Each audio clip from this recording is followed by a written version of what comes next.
मैं कहूँगा कि एक कहावत है कि एक अकेला चला था मंजिल में, लोग जुड़ते गए और कारवां बढ़ता गया। पर्यावरण की रक्षा हेतु आम जनता में जन जागृति फैलाने के लिए बीजेपी के पूर्व उप महापौर हसमुख गहलोत द्वारा एक अनोखे प्रयास की शहर में बड़ी प्रशंसा हो रही है। 2 साल पहले मीरा भाईंदर में 25,000 के आसपास गणपति बप्पा की मूर्तियों का विसर्जन किया गया था, जिसमें 500 या 600 मूर्तियां छोड़ दें तो बाकी हजारों मूर्तियां या तो पीओपी की थीं या कठोर धातु से बनाई गई हुई थीं। हसमुख गहलोत द्वारा चलाई गई मुहिम के बाद शहर में इसकी काफी चर्चा हो रही है और शहर का एक बड़ा तबका इको फ्रेंडली गणपति बप्पा की मूर्ति घर पर लाने की तरफ अग्रसर दिखाई देने लगे हैं। नमस्कार, मेरा नाम शेखर गोरडिया है। मैं मीरा रोड का रहवासी हूँ। मैं आज 2 मार्च 2025 रविवार के दिन आज मुझे सौभाग्य प्राप्त हुआ। हमारे हसमुख गहलोत जी के द्वारा ये जो एग्जीबिशन लगाया गया है इको फ्रेंडली गणपति का, ये आज के समय की मांग क्या कहना है? पिछले 6 साल से हम लोग इको फ्रेंडली गणपति घर पे ला रहे हैं और हसमुख भाई से तो हमारी मुलाकात काफ़ी पहले से ही है। वो एवरी ईयर हमारे घर पे आते हैं पैर पड़ने को और ये बहुत अच्छा इनिशिएटिव है और सबको अवेयरनेस रहना बहुत ज़रूरी है कि एनवायरनमेंट में क्या हो रहा है क्या नहीं। इन बच्चों के फ्यूचर के लिए अभी अगर हम थोड़ा केयर करेंगे तो इनका फ्यूचर अच्छा रहेगा। हसमुख भाई ने जो मिशन लिया वो बहुत अच्छा है इको फ्रेंड का, कि हमारे यहाँ जो चीनी की गणपति लाते थे और पानी में डुबोते थे तो वो गलती नहीं थी, तो बहुत कचरा और गंदगी फैलती थी। और अभी ये मिट्टी और जो पेपर से गणपति बनाई जाती है तो वो पानी में गल भी जाती है और प्रदूषण और पर्यावरण का भी बहुत अच्छा सुरक्षित रहता है। तो बहुत अच्छा मिशन है हसमुख भाई और अपनी टीम का, उनको बहुत बहुत धन्यवाद करती हूँ। मैं भले अपने यहाँ गणपति नहीं लाती हूँ, लेकिन मेरी बिल्डिंग में मैं जो रहती हूँ तो कॉस्मोपॉलिटन बिल्डिंग है, तो सबको मैं संदेश पहुँचाऊँगी। और अपनी बिल्डिंग में जो गणपति आती है उनको भी मैंने बोला कि भाई अभी इस बार ये अपना इको फ्रेंडली गणपति लाएंगे तो बहुत अच्छा रहेगा। तो इस बार हसमुख भाई गहलोत का मैं अभिनंदन करना चाहता हूँ। कोरोना संकट को देखा जाए, जिस तरीके से पूरी दुनिया वैश्विक महामारी से जूझ रही थी, कहीं न कहीं उसमें पर्यावरण संकट या तमाम सारी प्रदूषण से जुड़ी समस्याएं थी। मेरा भाईंदर शहर में रह करके जिस तरीके से इको फ्रेंडली गणपति का कॉन्सेप्ट इस शहर में महानगर पालिका प्रशासन के माध्यम से मेरे मित्र हसमुख भाई ने डेवलप किया है, निश्चित रूप से वो पहल सिर्फ मेरा भाईंदर तक सीमित नहीं रहनी चाहिए, बल्कि ये पहल पूरे देश में अपनाई जानी चाहिए। विसर्जन के बाद पीओपी से बनी मूर्तियां गलने के लिए कई महीनों का समय ले लेती हैं। यही नहीं, कुछ दिनों बाद विसर्जन की गई मूर्तियां टूटी फूटी अवस्था में पानी के बहाव के किनारे पर आ जाती हैं। अक्सर इस तरह के दृश्य देखकर हर भक्तगण का मन उदास और दुखी हो जाता है, लेकिन पर्याय पर चर्चा करने से कतराते हैं। पूर्व उप महापौर हसमुख गहलोत ने इस विषय को बड़ी गंभीरता से लेते हुए बीते साल से आम लोगों में जन जागृति करने हेतु लगातार दूसरे साल भी एग्जीबिशन सीजन 2 आयोजित कर हजारों लोगों से अपील करते हुए कहा कि आने वाले गणपति उत्सव में इको फ्रेंडली गणपति बप्पा को ही विराजमान करें और पर्यावरण की रक्षा करें। माध्यम से लोगों को कहना चाहूँगा कि बस एक कड़ी हमने शुरुआत की थी 2017 के अंदर और प्रदर्शनी के माध्यम से हमने शुरुआत की 2024 के अंदर। उस कड़ी को बढ़ाते हुए इस सीज़न 2 यानी प्रदर्शनी के लिए इस बार हमने लोगों को फिर से जन जागृति के अभियान के बारे में जानकारी देने की कोशिश कर रहे हैं और यही कोशिश कर रहे हैं बस कि लोगों को पता चले कि जो हमारे पूजनीय आराध्य देव है प्रथम पूज्य श्री गणपति बप्पा, उनका अपमान न हो विसर्जन के बाद। जिस धूमधाम से हम घर पे लेके आते हैं, जिस धूमधाम से हम गणेश उत्सव बनाते हैं, जिस धूमधाम से हम विसर्जन भी करते हैं, साथ ही साथ में ये भी हमें ख्याल रखना चाहिए, हमारा दायित्व बनता है, हमारी जवाबदारी बनती है कि विसर्जन के बाद उनका अपमान अनादर न हो।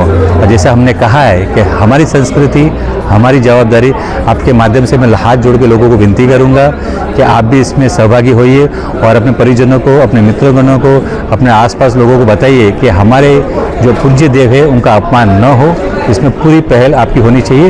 ये किसी प्रशासन का काम नहीं, ये किसी व्यक्ति विशेष का काम नहीं है, ये आपकी और हमारी यानी हम सब की है जवाबदारी है। बस ये आशा करता हूँ और ये आशा पूरी कब हो सकती है जब आप हम सभी मिलकर इसका साथ दे, तब ये आशा पूरी होगी। मैं विश्वास रखता हूँ आपका सहयोग रहेगा और मीरा भाईंदर शहर एक दिन ज़रूर इको फ्रेंडली के नाम से जाना जाएगा। को एवी के रूम के माध्यम से हमने आपको दर्शाने की कोशिश की कि पर्यावरण को तो नुकसान देता ही देता है, इको फ्रेंडली मूर्तियों से ये फ़ायदा होता है कि पानी में जल्दी से घुल जाती है, मिल जाती है और पर्यावरण को नुकसान नहीं पहुंचाती।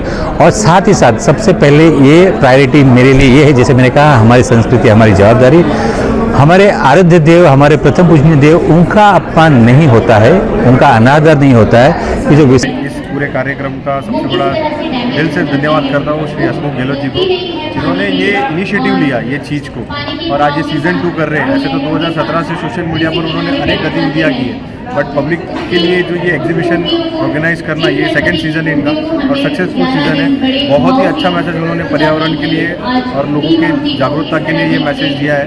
और कहीं ना कहीं पर्यावरण को जो हानि पहुंच रही है, ये जागरूकता लाना बहुत ज़रूरी है आज की तारीख में। तो मैं तहे दिल से हमारे माजी उप महापौर श्री हसमुख भाई गहलोत का दिल से धन्यवाद करता हूँ, जो इन्होंने इस कार्यक्रम को हाथ में लिया और आगे बढ़ाया। इनकी टीम के लिए क्या कहना चाहेंगे? एक्सीलेंट टीम वर्क है, जिसका नेतृत्व अगर हसमुख भाई जैसा लीडर करता हो तो उसमें कोई शंका की कोई बात ही नहीं है। नो इफ नो बट, जहाँ हसमुख भाई वो 100% वो काम आपको रिजल्ट के साथ मिलेगा। और कि हमारी टीम सिर्फ एक विचार से आज सोच रही है कि तेरा तुझको अर्पण।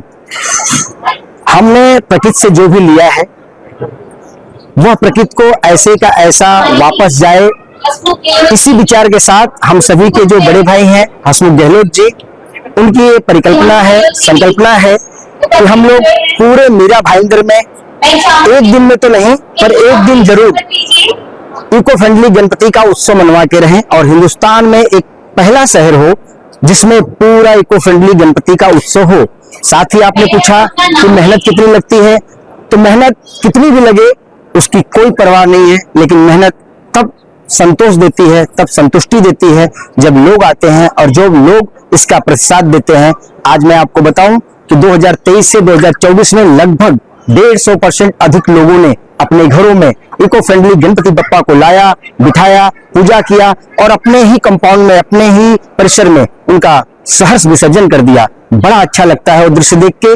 हम प्रकृति को ऐसे ही रखें और आने वाले जो बच्चे हैं उनके भविष्य के लिए हवा, पानी, प्रकृति ऐसे ही उनको वापस दे सकें, इसी परिकल्पना के साथ, इसी संकल्पना के साथ पूरी टीम जुड़ के आज मेहनत कर रही है। और हसमुख गहलोत ने इको फ्रेंडली गणपति बप्पा की प्रदर्शनी भी लगाई। मूर्तियों की खूबसूरती देखते ही बन रही थी। एग्जीबिशन में हजारों की संख्या में लोगों ने भाग लिया और कईयों ने तो वचन भी लिया कि आने वाले गणपति महोत्सव में अपने घर के साथ आसपास सोसाइटी में भी इको फ्रेंडली बप्पा को ही विराजमान करने की सलाह देंगे। पीओपी की मूर्तियों से शहर और पर्यावरण पर होने वाले हानिकारक असर पर प्रतिबंध लगाने हेतु पूर्व उप महापौर हसमुख गहलोत के इस प्रयास पर आए हुए सभी लोगों ने बड़ी तारीफ की और इसे हिम्मत का कार्य बताया। उप महापौर हसमुख गहलोत की इस मुहिम में शहर की संस्थाओं ने भी जुड़ना शुरू कर दिया है। आयुक्त महोदय मीरा भाईंदर महानगर पालिका ने इस बार हमें सहयोग दिया है, साथ में 2 NGO, एक वियान फाउंडेशन और मेकिंग द डिफरेंस। मैं दीपक जी का भी धन्यवाद देना चाहूँगा और ऐसा सहयोग मिलता रहा है और मैं चाहूँगा कि इस सहयोग से हमारा मनोबल और बढ़ता है। मेरा नाम आकाश सिंह है। गणपति जी की जो प्रतिमाएं देखी हमने, बहुत ही सुंदर प्रतिमाएं हैं और हम सभी को अपने घरों में इको फ्रेंडली गणपति लाने का संकल्प लेना चाहिए। इससे पर्यावरण भी दूषित नहीं होगा और हम देखते हैं विसर्जन के बाद जिस तरीके से विसर्जन स्थल पर गणपति जी की दुर्दशा होती है वो देख के बहुत भाव हमारा दुखित होता है मन। तो हमको चाहिए अपने घरों में इको फ्रेंडली गणपति जी लाएँ और उनका विसर्जन करें, जिससे उनको अपमानित भी ना करें और पर्यावरण को भी दूषित होने से बचाएं। कहूँ तो दिल में बताते हुए थोड़ा सा खुशी भी है, दुख इस बात का है कि मैं उन घर तक पहुँच नहीं पाया, पर हमने प्रण ये लिया था शुरुआत में कि जहाँ जहाँ कहीं भी इको मंगल मूर्ति की स्थापना होगी हम वहाँ पर ही दर्शन के लिए जाएंगे, जहाँ पे इको मंगल मूर्ति नहीं होगी हम वहाँ पे दर्शन के लिए नहीं जाएंगे। उसके पीछे हेतु सिर्फ हमारा ये था, किसी को ठेस या किसी को नाराज़ करना नहीं था। लेकिन समझ सकते हो हमने वो ली, लेकिन खुशी इस बात की है कि जिन्होंने मुझे इसका विरोध किया था और मेरे दोस्तों का सिर्फ विरोध करना, उनके पीछे कारण एक ही था कि हसमुख भाई आप राजनीति से जुड़े हो, आपको राजनीति में नुकसान हो सकता है, लोग नाराज़ हो सकते हैं। तो हमने कोशिश की कि अगर नाराज़ होते हैं तो उनको मैं समझाने की कोशिश करूँगा। और लेकिन खुशी इस बात की है कि लोगों ने प्रतिसाद इतना दिया कि जो लोग नाराज़ थे वो आज की तारीख में खुशी होती है बताते हुए कि सब के सब जुड़ गए और उन्होंने भी प्रण लिया कि जीवन में जब भी कहीं गणेश उत्सव मनाया जाएगा वो वहाँ पर ही सिर्फ दर्शन के लिए जाएंगे जहाँ पर इको मंगल मूर्ति गणपति हो। और रही जब आस्था की बात आती है तो आपके माध्यम से हाथ जोड़ के लोगों को कहना चाहूँगा कि हाइट को ना देखते हुए, मूर्ति बड़ी छोटी को ना देखते हुए, उसके आकार को ना देखते हुए, उसकी डिज़ाइन को ना देखते हुए हमें पूजा करनी है, उनकी क्या बोलते हैं धूमधाम से करनी है, उनकी सेवा होनी चाहिए। तो बस मूर्ति फिर चाहे छोटी रहे बड़ी रहे उससे क्या फ़र्क पड़ता है, लेकिन हाँ पूजा दिल से होनी चाहिए और बड़े धूमधाम से होनी चाहिए। 2 दिन के बदले 7 दिन होना चाहिए, 7 दिन के बदले 11 दिन होनी चाहिए।